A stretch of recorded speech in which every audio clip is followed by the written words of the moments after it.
Welcome to Seattle. I'm David Bley. I have the privilege of helping grow our pre-K work, our early childhood education work that was birthed here in Washington State. And we are now trying to learn from colleagues across the country and help support quality improvements everywhere. I'm lucky because the team is rooted right here at home, and so we understand many dimensions of success for kids, family, community, school. And I'm very humble having a chance to talk to Marquita Davis. I partly wanted to start by bragging because I think Seattle is like the coolest place. We have Super Bowl teams, we have a Space Needle, piles of coffee, endless rain. Alabama, other than Alabama has me, how about that? It's got you. You got good football, Roll Tide. I'm from Illinois originally, go Well, Huskies. I was gonna say, what do we have in common? Because the political, social, economic context between where Marquita is living her life and where I'm living my life here are radically different. But two things do join us. One is we both happen to be born in Illinois. So when we asked each other which teacher affected us most in our life, the quote from Marquita is worth reading verbatim because it says something about her. It says, Mrs. Fern Gonurka, my second grade teacher in Peoria, Illinois, she pushed me hard. She knew my potential and saw past my naughtiness. We fought, but she won.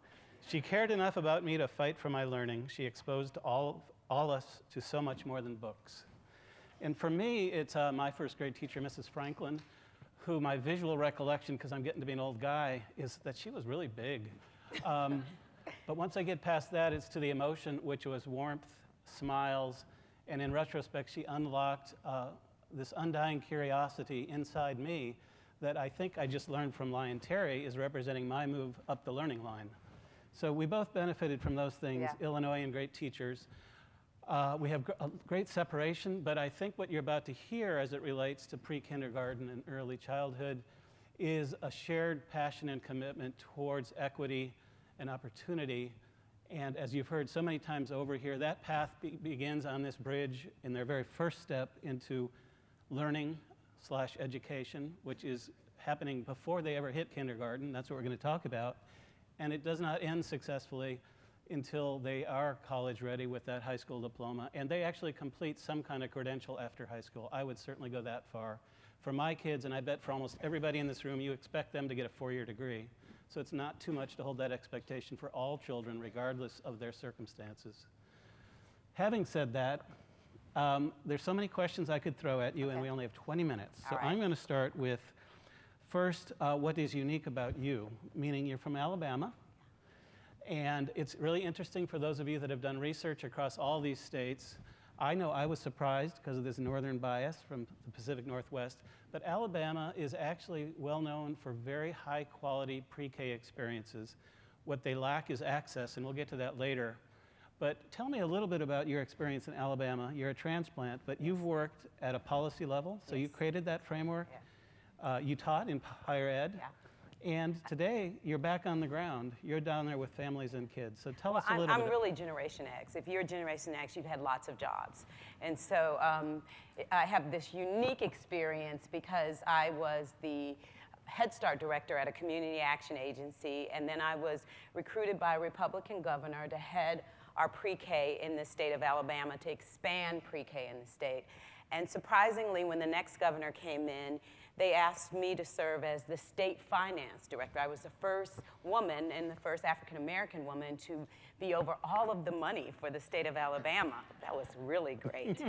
And while I was there, I decided to leave that position and go back into that same community action agency where I now serve as the executive director, and we have a large Head Start program. So, you know, I'm kind of womb to tomb, and I've had these wonderful experiences in the field of early childhood. And my PhD is in early childhood. And it's interesting to watch everything and hear everything, but I have to say to you guys that, you know, it all starts in early childhood.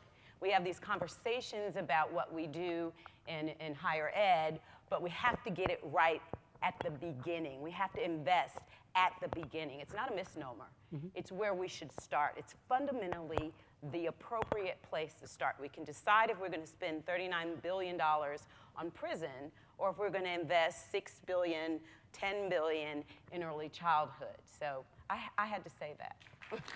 Yeah.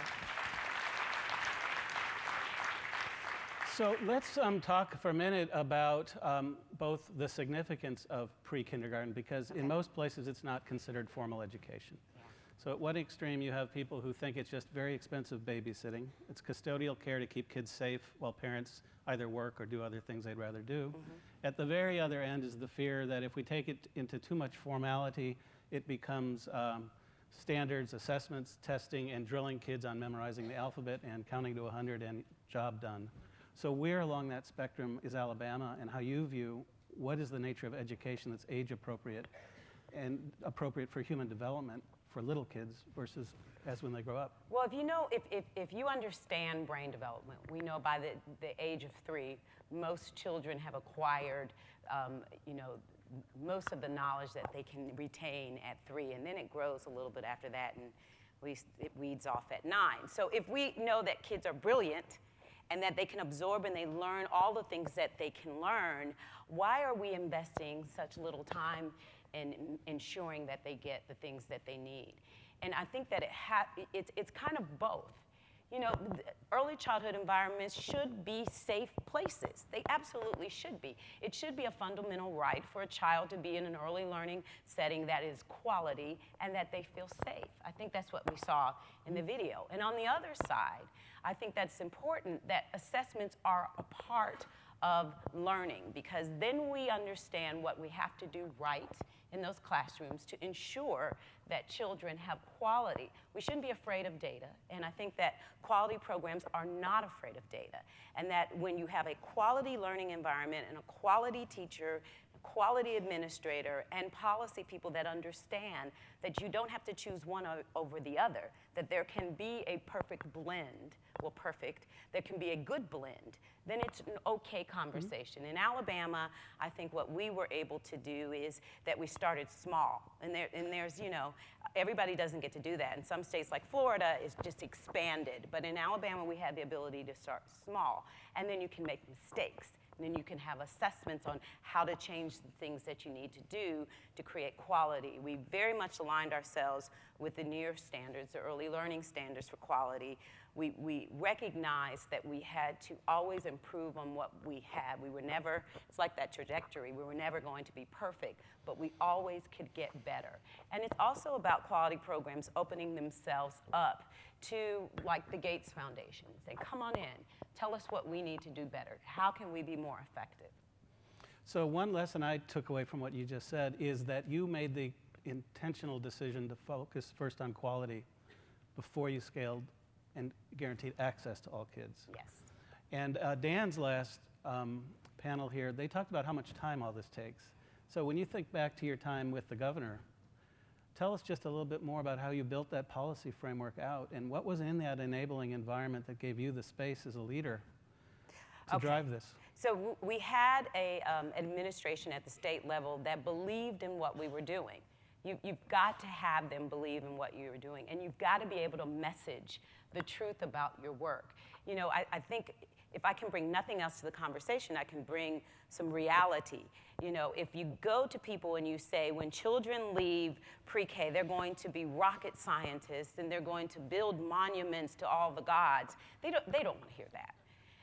But if you talk to them about what data says, and if you have buy-in at the policy level, though, your governors, your legislators, they're always the hardest nuts to crack, and I mean that literally.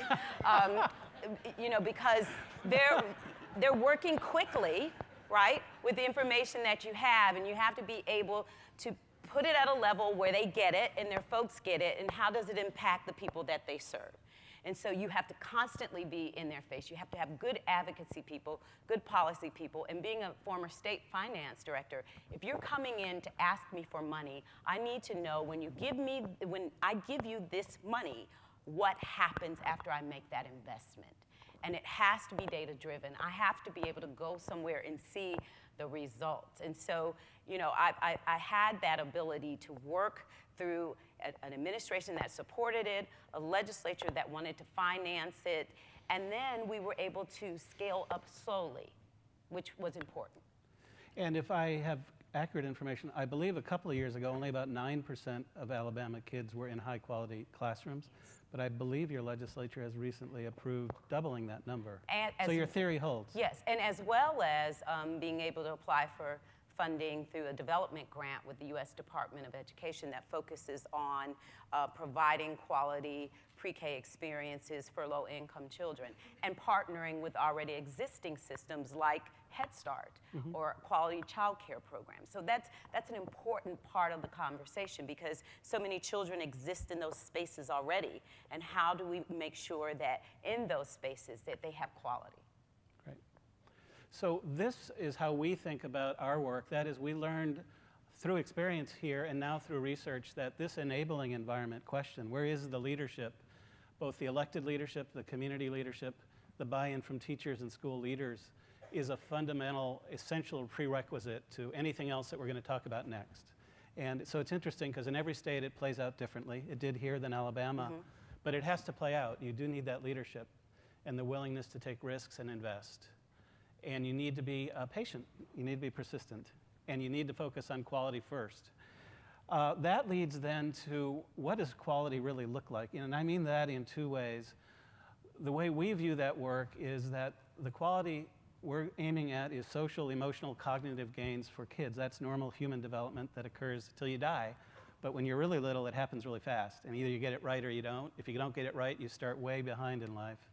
So the whole point of pre-K is to get social, emotional, cognitive development correctly. And we think that it gets expressed through their academic achievement as a student. That's their main job growing up, is a student. So for us, quality means that by the time they're ending elementary school, 3rd, 4th, 5th grade, we would expect kids in high-quality pre-K classrooms to be doing at least as well as other kids, if not better. I'm curious, how in Alabama do you view quality? What does success look like for the classrooms you're running right now? Well, I'm responsible for Head Start and pre-K, but I do want to say something. You know, I get to talk about Alabama, but I'm concerned about all children across this country. What works in Alabama needs to be able to work across the country. And so if, you know, kids in Alabama have quality, and for me, quality, that's all the things that you already answered the question about, David, but also I really believe quality happens with that teacher. You have to have good teachers in the classroom. You can have wonderful spaces and lovely, you know, furniture and great manipulatives, but if you don't have a quality teacher in that classroom, you know, it doesn't make things happen well. You've got to have administrators that understand what quality looks like, and you have to be able to wrestle with the question of quality. You've got to be able to pay teachers. You know, we need the best, the smartest, the brightest teachers in early learning. We absolutely do. So, you know, for us, the quality has to do with the classroom environment, the assessments, what you do with the assessments in that environment, but most of all, that teacher in that classroom. How do we help them help children to love to learn? So we move from the enabling environment to now support for educators. I'm going to probe on that one a little bit, because I think one of the biggest challenges as I've grown to learn more about early childhood is that the workforce that we have recruited and hired right now, we are putting very high expectations on people that have had very little support. They're underprepared, they're undercompensated, and they have little opportunity frequently for continuous improvement in the workplace. So tell us how in Alabama, how do you find these teachers? How do you prepare them? Do you have higher education institutions providing degrees and specialization in child development? How do you pay them? How does it compare to K-12? Okay, so in Alabama, for those of you who know anything about early childhood and child development, attended any of those family and consumer science programs where you got the child development degree or education, what we thought was important for our teachers, this is Head Start in particular, but we are pre-K Head Start as well, is we pay for them to go back to school. We've decided it's worth the investment. You have to decide that they are worth it. You have to decide that if you're going to put teachers in the classroom, that you have to educate them. And then you have to pay them. It's a painful notion. You have to have money. But let me just say this. It's interesting in early childhood, we're the only ones who have to always apologize for needing more money in the classroom to pay our teachers. Why should I apologize if someone through K-12 doesn't have to apologize? And my teachers have to do a lot. I mean, the kids have to go to the bathroom, you gotta brush their teeth, make sure they don't drink bleach, and then teach them how to read. So there's a lot going on. So you've got to make sure you provide those opportunities, and you have to decide that you are going to continue to train these teachers after the fact. Professional development is paramount. You have to create great relationships with higher ed. You have to help them to understand that it's worth the investment. You can create some non-traditional programs, and that with Head Start, what we did is they went into early childhood. They didn't get certified, but had the option to get certified if they left and wanted to move into public ed, because it's also our responsibility to give them the tools they need to be successful beyond our classrooms. So those are the kinds of things that we did. And I'll warn you, we only have 3 minutes left. Wow, okay. So a couple of further questions. All right. And you can throw questions at me after the session. Okay. So first off, we've got the enabling environment. We're supporting the educators. So I have one last question and then one gap that I think I see in Alabama. That's quick for 2 minutes, but go ahead. Yeah. So in terms of the student experience, we've talked about the teachers, the policymakers. Are these kids sitting in classrooms getting drilled on the alphabet and numbers? Or what does it look like? Does it look like what we saw on the screen? Absolutely. I mean, that's part of quality. They're not little monkeys. I mean, it's not rote memorization where you're just drilling things into children's heads. They're smarter than that. You can ask open-ended questions. You can engage them in critical thinking. You can make them the knowledge builders. They're constructing the knowledge all around them, and a healthy classroom looks like that. Children should be engaged. They should be moving. They should be interacting. They should be asking questions. That's what they're supposed to do. And if you walk into a classroom and kids are sitting at desks and raising their hands and acting like robots, then you need to get the teacher out of that, because that is education malpractice. Great. And I think I have enough time for 2 questions, Okay. actually. The next one would be, what is the relationship between your pre-K classroom and the kindergartens and schools and teachers they're going to meet the next year? Oh, that's great, because I said to someone out in the hall, we're investing so much in pre-K, but I want to make sure that the investment in pre-K is a handoff to kindergarten. You know, we have all of these conversations, and I'm using this to say something else. We have all these conversations about drop-off. I am naughty. All these conversations about drop-off, but this is like a race. If I prepare children, and then I hand you the baton in public ed, okay? First grade, second grade, then like a race, you should be able to run with that baton and do the same things that I've done. I don't want to hear this, that it's only the responsibility of pre-K and early education and there's this drop-off, but we have kindergarten teachers, first grade teachers, second grade teachers, and third grade teachers. If in third grade there's a drop-off, then you need to start asking what happened in second grade, in first grade, and kindergarten. Something happened. And so if I'm preparing my kids and they're coming into a kindergarten classroom, there should already be a connection with the transition. You are meeting with the kindergarten teachers, the school systems. You are setting up the right parameters so kids can transition into those kindergarten classrooms. Good answer. And we're cutting this really close, so Okay. I'm going to be not naughty. Okay. I'm going to thank you, Marquita, for your time. Thank you. And thank you.